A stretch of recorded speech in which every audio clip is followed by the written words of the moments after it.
So if you wanted to make money, if you wanted to exchange to boost the currency, you would get them $20, as you see here, okay, as a form of collateral.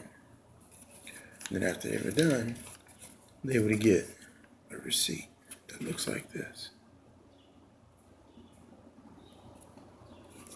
which is the end of the transaction. But what would they gain? The theme, it takes money to make money, using math, right? Due to fluctuation to 9.6% to 10% hourly, it will be deducted as the voucher from the voucher amount of $10, which basically would be what this would be equivalent to if you work for like 2 hours, half of the collateral. And that's just to help you to establish trust. You would get increased productivity by about 32 to 38.4%. And this can be achieved by multiplying the typical workday 8 hours times the subtracted overhead collateral minus the minimum wage amount, 96 times 0.4, which is the need or necessity. It's a win-win situation if you're a client to business or if you're a business to business relationship, which can cut out the client and basically create perpetual business, which is not solely dependent upon the clientele. You get increased equity of 20% for the entire day and 4.8% in 2 hours. That's incredible.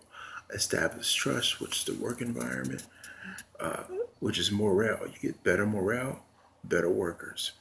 Job security sustained with no W-2 minus the minimum wage, which will be 1.6 times 8, which is a week equivalency to 12.8%, not 12.8 being hourly wage, pardon me. And that means that when you multiply 1.6 times 8 and you actually achieve the minimum wage, that would mean that your 96 times 0.4 is correct. So it's all dependent upon math. Since all people tend to be evil, we're taking economics out of human hands and putting it into the universe's or God's hand. Overall, you saved and gained money productively, and you get free publicity from people like me and people like you. That's how it's done. The receipt of exchange, time and dated, proof of potential growth completed, prior note to be passed on, this statement to be retained by a receiver in transacted securities.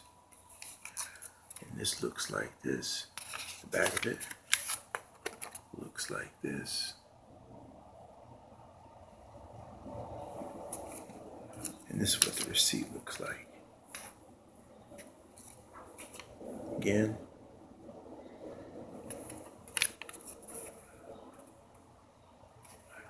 in dues. Let me get that one more time if people didn't see it. I know it has a lot of writing on it, but this in essence will be what it is front and back.